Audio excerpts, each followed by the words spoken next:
Mis queridos hermanos, es un gozo tremendo estar nuevamente en nuestro encuentro semanal eh, para dar nuestro estudio bíblico. Continuamos nuevamente en el libro de Éxodo, en los capítulos 5 y 6.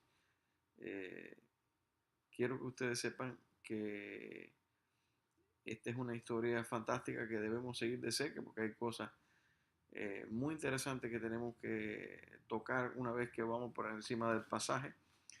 Si usted tiene una Biblia moderna, la nueva traducción viviente, una nueva versión internacional, pues le recomiendo que la use porque es muy probable que estas versiones puedan dar más claridad a lo que estamos diciendo. Entonces,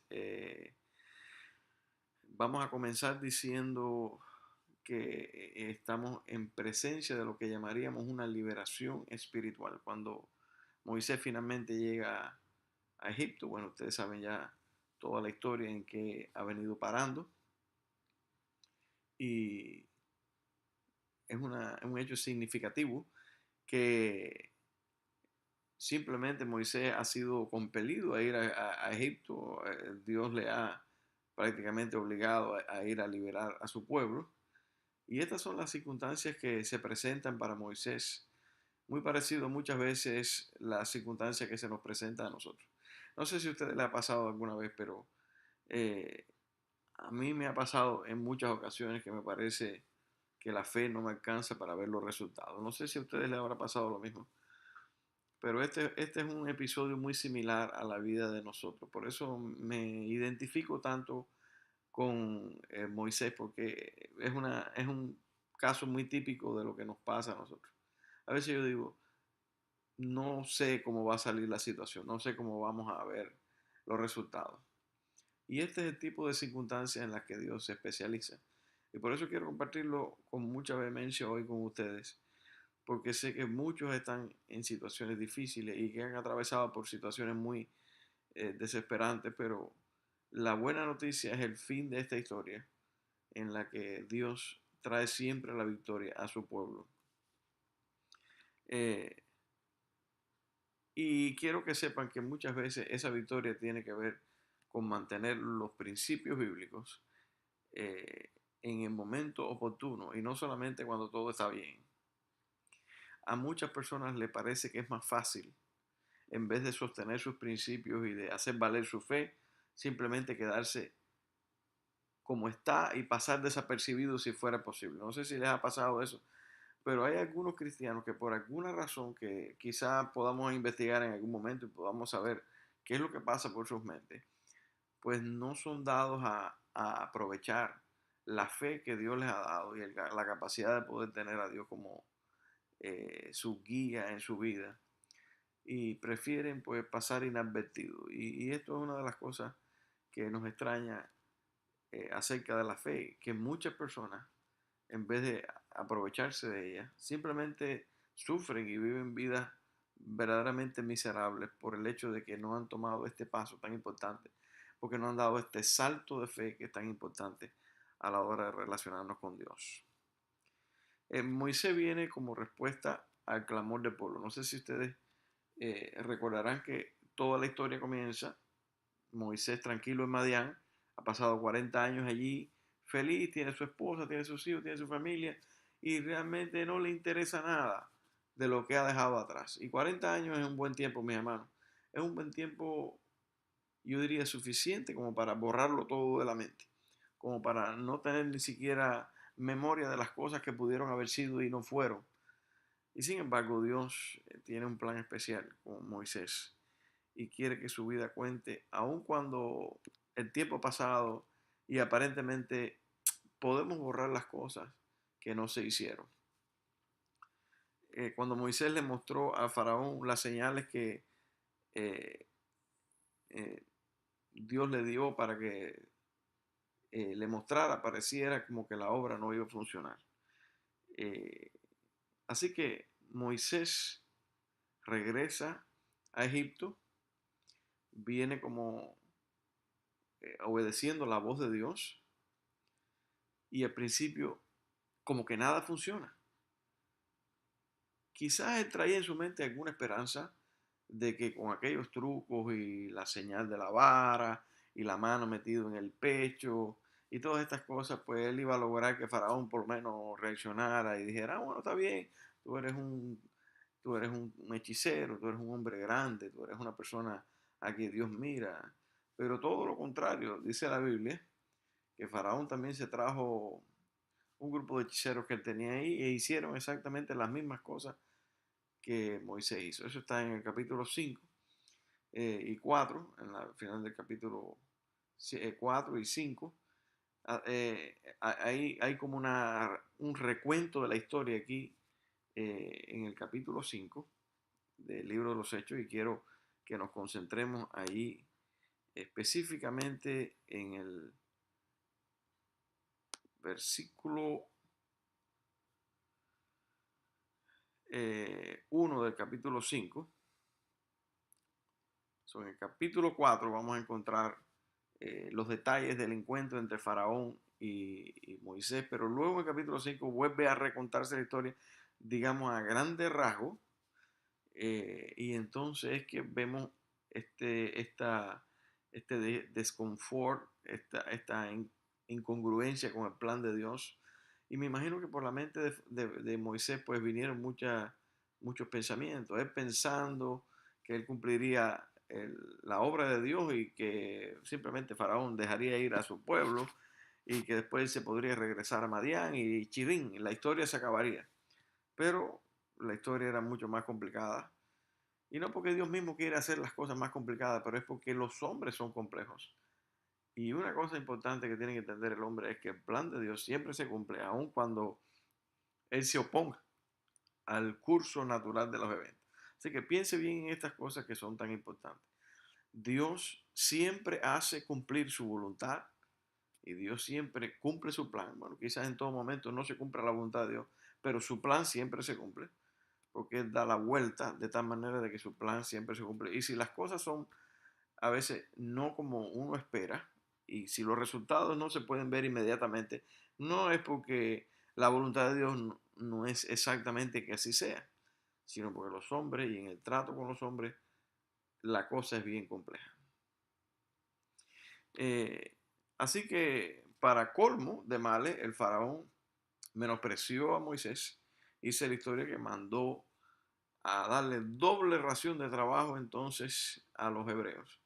Si ellos hacían ladrillos con paja que se les suministraba, ahora el faraón dijo a los capataces que debían pedir a los hebreos que hicieran la misma cantidad de trabajo y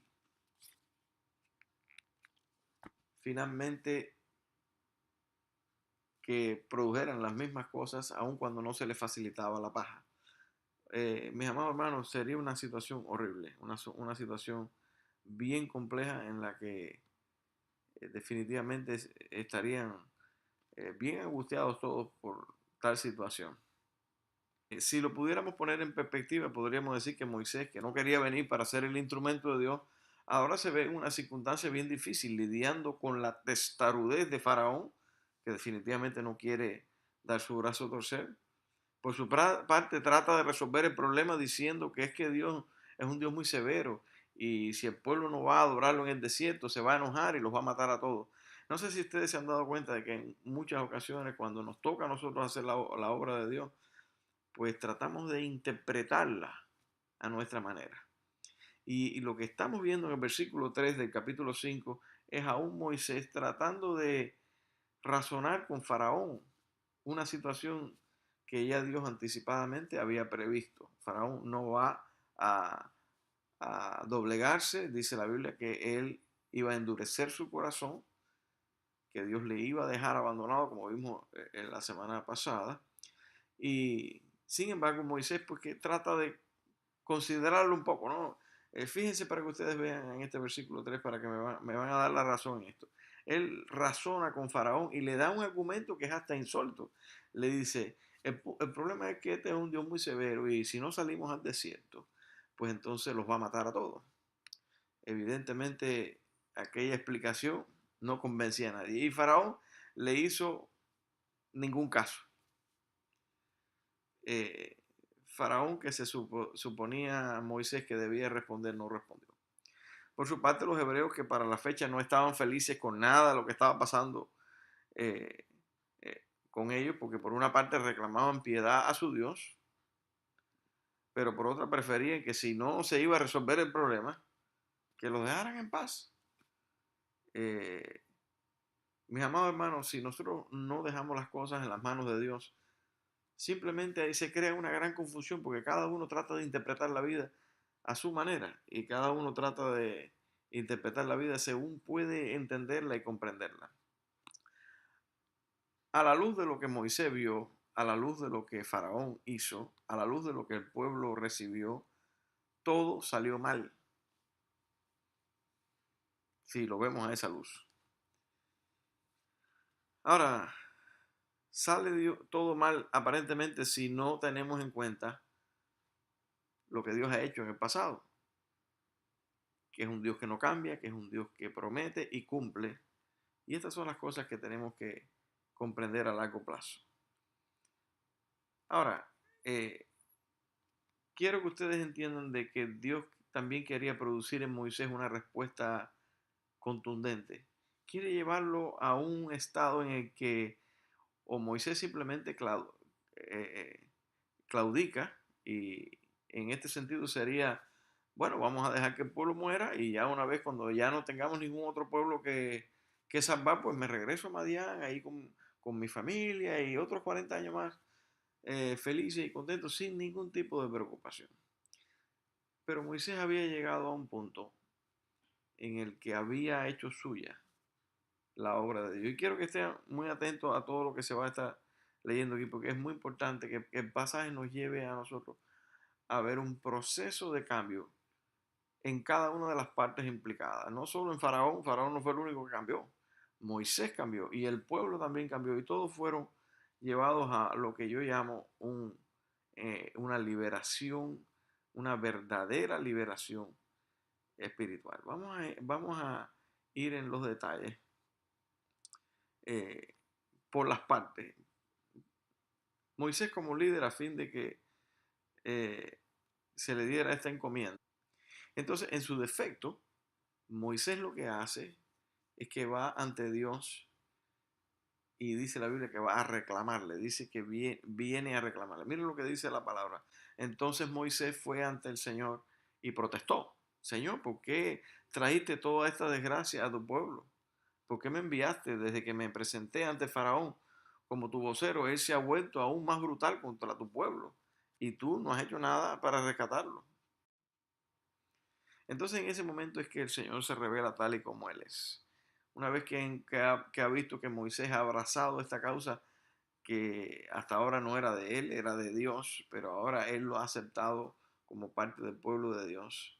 Entonces que Dios se revela de esta manera. Dice que el Señor lo alienta con las palabras que aparecen en Éxodo capítulo 1, 6, versículo 1, dice así. Entonces el Señor dijo a Moisés, ahora verás lo que le haré a Faraón. Cuando él sienta el peso de mi mano fuerte, dejará salir al pueblo. De hecho, él mismo los echará de su tierra. Dios también le dijo, yo soy Yahweh, el Señor, y reafirmaré mi pacto con ellos mediante el cual prometí darles la tierra de Canaán donde vivían como extranjeros. Por lo tanto, dile al pueblo de Israel, yo soy el Señor, te libertaré de la opresión que sufres y te rescataré de tu esclavitud en Egipto. Te redimiré con tu brazo poderoso, con mi brazo poderoso y con grandes actos de juicio. Te tomaré como pueblo mío y seré tu Dios. Entonces sabrás que yo soy el Señor tu Dios, quien te ha librado de la opresión de Egipto, y te llevaré a la tierra que juré dar a Abraham, a Isaac y a Jacob. Te la daré a ti como tu posesión exclusiva. Yo soy el Señor. Esto es lo que sacamos como conclusión de esta hermosa historia. Moisés llegó a Egipto con la esperanza quizás de que aquella tarea sería mucho más fácil. En su mente estaba la añoranza de regresarse a Madián, donde había estado más de 40 años y donde se había acostumbrado a no hacer nada por la obra de Dios. Ahora, a muchos de nosotros nos pasa lo mismo, eh, que hemos abandonado nuestro lugar en la batalla del Señor para ir por aquellas cosas más fáciles y sencillas, donde no existe la posibilidad de que te equivoques, pero tampoco de que llegues a ninguna parte. En segundo lugar, Faraón no se arrepintió. Y uso la palabra arrepintió porque para señalar el cambio de mente del que estamos buscando en una persona que debe servir a Dios legítimamente, es necesario un arrepentimiento. Su corazón estaba endurecido porque había dejado que el odio y el menosprecio por el pueblo de Dios le cegara. El punto focal de la historia es que Dios ha elegido a Israel y esto es fatal para Faraón. Nadie puede más que el amor que Dios tiene por su pueblo, al que ama, aun cuando su pueblo es desobediente e ingrato con su Dios. Los hombres de este mundo, mis hermanos, toman posiciones en contra de Dios, aun cuando no creen en Él. Es interesante que la raíz del pecado es el desafío a lo que Dios ha establecido. No es solamente la desobediencia natural, sino el desafío y el altercado con Dios. Entonces es que vienen las más horrendas consecuencias. Como dice la Biblia en Hechos 9:5, dura cosa es dar patadas contra el aguijón. En tercer lugar, el pueblo de Israel está en desesperación, pero no desean la libertad como para renunciar a la vida tormentosa que ya poseen. En muchas ocasiones, aun cuando sabemos que nos va mal porque por causa de nuestras malas acciones no estamos recibiendo la bendición de Dios, aún así el temor a tomar el riesgo de creer y de esperar en el Señor nos hace sentir deseo de regresar a lo que ya nos aplasta y nos consume. Todos los que hemos oído hablar del síndrome de Estocolmo nos identificamos con este mismo caso que es típico de personas que han estado secuestradas o bajo retención o violación, en la que las víctimas desarrollan una relación de complicidad y un vínculo afectivo muy fuerte cuando las maltratan. Y cuando ven, por ejemplo, la ausencia de la tortura, lo malinterpretan pensando que son señales de benevolencia y de humanidad de sus captores y de sus agresores. Entonces, mi amado hermano, evidentemente es muy importante que tomemos siempre el riesgo de salir del estado en que estamos, que ya es malo. Finalmente Dios ratifica sus promesas. Estas promesas fueron hechas a sus ancestros, a los ancestros del pueblo de Israel. Pero Dios es quien mantiene el pacto. Cuando sintamos que estamos en el fondo del pozo de la desesperación, recordemos que Dios es quien mantiene el pacto con su pueblo. No importa si a quienes se hizo la promesa ya no existen o ya murieron. La Biblia dice que por su nombre Él mantiene el pacto y por su grandeza y por su misericordia Él nunca va a fallarle a su pueblo. Así que no tengamos miedo, mis amados hermanos. Si somos pueblo de Dios, estamos bajo la poderosa mano de Dios. Y esto fue lo que finalmente Moisés entendió y reclamó de Dios. Y finalmente Dios se lo dio. Espero que en esta oportunidad nosotros podamos reflexionar sobre estas ideas tan interesantes y que nos llevan a un encuentro mucho más espiritual y personal con Dios. Que Dios nos bendiga.